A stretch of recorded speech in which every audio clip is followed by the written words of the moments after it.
నమస్తే. Welcome to Vibhavan nature. ఈసారి మట్టి వినాయకుడిని మా కాలనీలో పంచిపెట్టారు జీహెచ్ఎంసీ వాళ్ళు. నేను అక్కడి నుంచే తీసుకొచ్చుకున్నాను. చక్కగా మట్టి వినాయకుడిని ఇలా క్లాత్ బ్యాగ్‌లో ఉంచి అందరికి పంచారు. ఇది చాలా సంతోషంగా అనిపించింది నాకు. ఈ చిన్న బ్యాగ్‌ని మనం క్యారీ చేసినా గూడా కొంతవరకి ఈ ప్లాస్టిక్ కవర్‌లని ఇంటికి తేవడం తగ్గించొచ్చు. ఇదిగోండి స్వామివారు. ఈసారి నేను ఈ మట్టి విగ్రహాన్ని పెట్టుకున్నాను. ఇది జీహెచ్ఎంసీ వాళ్ళ నుంచి తీసుకున్నాను నేనిది. స్వామివారి విగ్రహాన్ని చూసినప్పుడు ఎంత ముచ్చటేసిందో, ఈ క్లాత్ బ్యాగ్ చూస్తే కూడా నాకు అంతే మంచిగా అనిపించింది. చక్కగా హ్యాపీ గణేష్ చతుర్థి అని రాసి కింద say to know plastic bag అనే కోట్ ఇచ్చారు.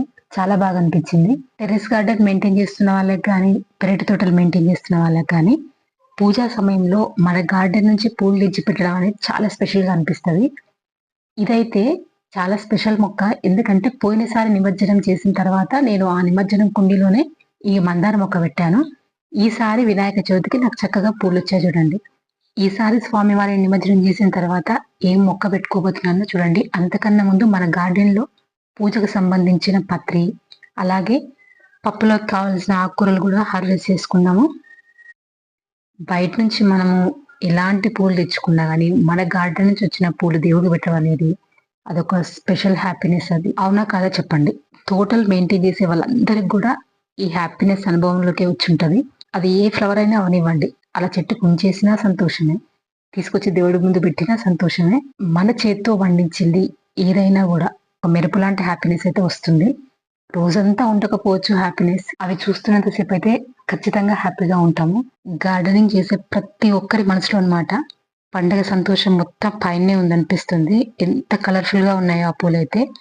ఇది గునుగు చెట్టు. పండక్కి స్పెషల్ అంటే ఇదే ఆకు.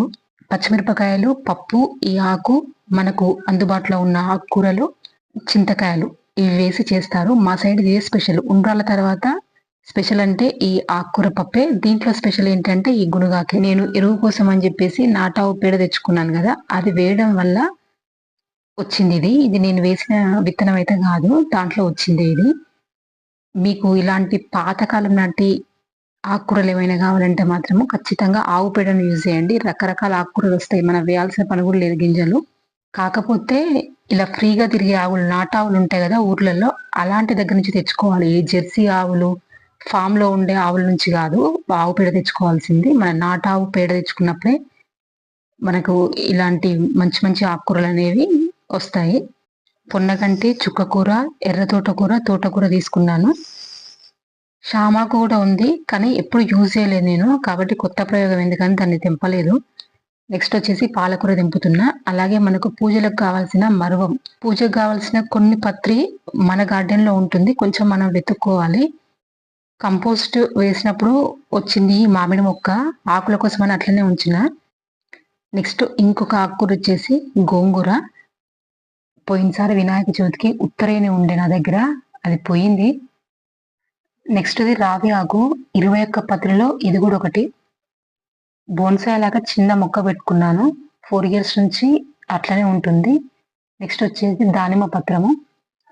అలాగే అరిటాకులు. ఈసారి వరలక్ష్మి వ్రతం రోజు, ఈ రోజు అరిటాకులు నాకొచ్చినాయి పూజకి. ఇలా చాలా సింపుల్ డెకరేషన్‌తో చక్కగా పూజ చేసుకున్నాను.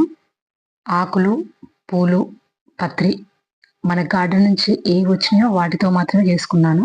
ఇది వినాయక చవితి రోజు గాదు. Next day. చాలా చిన్న ప్లేస్ ఉన్నా గూడా, చిన్న కుండీలో గూడా మీరు శంకు పూల చెట్టు పెంచుకోవచ్చు. చక్కగా తీగ పారుతుంది.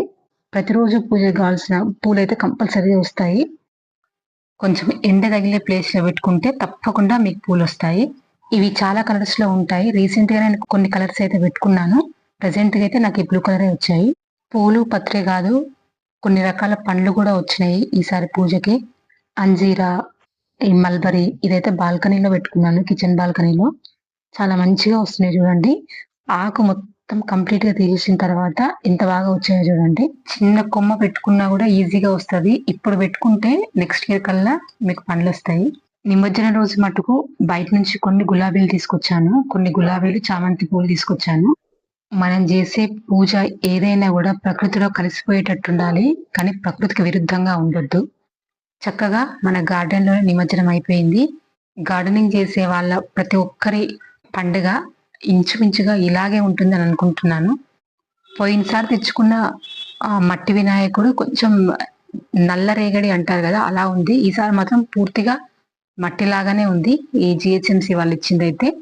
నేను నిమజ్జనం చేసిన తర్వాత ఒక మొక్క పెట్టుకుంటాను కదా, ఈసారి ఈ గులాబీ మొక్క తెచ్చుకున్నాను. దీంతో పాటు ఇంకొకటి కూడా తెచ్చుకున్నాను. వచ్చేటప్పుడు చిన్న చిన్న పువ్వులతో, అది కూడా భలేగా అనిపించింది. ఆరెంజ్ కలర్ గులాబీ చూపిస్తాను చూడండి. అది కూడా మట్టి వినాయకుడు, పూజకు సంబంధించిన పత్రి, పూలు ఇవన్నీ కూడా మన గార్డెన్ లో కంపోస్ట్ అయిపోతాయి, మన గార్డెన్ లో కలిసిపోతాయి.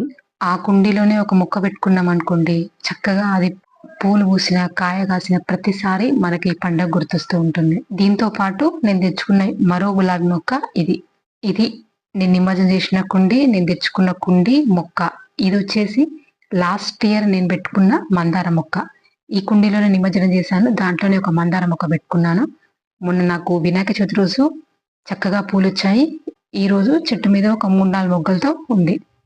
ఇలా పూల మొక్కలు కాకుండా కొంచెం పెద్ద కుండి తెచ్చుకొని నిమజ్జనం చేసిన తర్వాత దాంట్లో మంచిగా సాయిల్ మిక్స్ చేసుకొని మీకు నచ్చిన కూరగాయ మొక్క కూడా పెట్టుకోవచ్చు. ఇదైతే మనము పూజకి వాడిన ఆకులన్నీ ఉన్నాయి. ఇవన్నీ కంపోస్ట్ లాగా చేసుకొని ఈ గులాబీ మొక్క పెట్టుకుంటాను. ఫస్ట్ అయితే నేను ఈ కుండికి హోల్స్ అవి పెట్టుకున్నాను ముందే.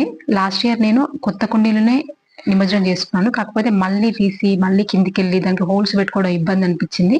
కాబట్టి నేను వేరే కుండీలో నిమజ్జనం చేసి ఈ కుండికి హోల్స్ పెట్టుకొని పైకి తీసుకొచ్చాను.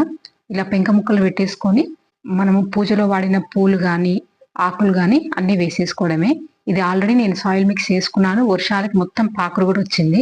ఫస్ట్ లేయర్గా అయితే నేను మట్టి వేసుకుంటున్నాను. మట్టి వినాయక విగ్రహంలోనే ఏదో ఒక రకం సీడ్స్ పెట్టి కూడా అమ్ముతున్నారు. మీలో ఎంతమంది మట్టి విగ్రహాలను పెట్టుకున్నారనేది నాకు కమెంట్ చేయండి. ఈ వీడియోలో చూపించే పనుల్లో దేనికి మీరు కనెక్ట్ అయ్యారు? అంటే మీ గార్డెన్ లో పూలు కోసుకోవడమా, లేకపోతే నైవేద్యంగా మీ గార్డెన్ లో వచ్చిన పళ్ళు పెట్టడమా, నిమజ్జనం మీ మిద్దె తోటలోనే చేసుకోవడమా, లేదంటే నిమజ్జనం చేసిన తర్వాత మొక్క పెట్టుకోవడమా, ఏది అనేది తప్పకుండా కమెంట్ బాక్స్ లో చెప్పండి. పూజకు సంబంధించిన ఆకులు మొత్తం వేసేసి అలాగే ఈ పూలు కూడా అందులో వేసేస్తున్నాను. తర్వాత ఈ నీళ్ళన్నీ కూడా మన గార్డెన్ లో మొక్కలు కోసేసి ఆ మట్టిని కూడా వేసేసి మొక్క పెట్టుకోవడమే. ఇప్పుడు ఈ నీళ్ళన్నీ తీసేసి మొక్కలు కోసుకుంటున్నాను.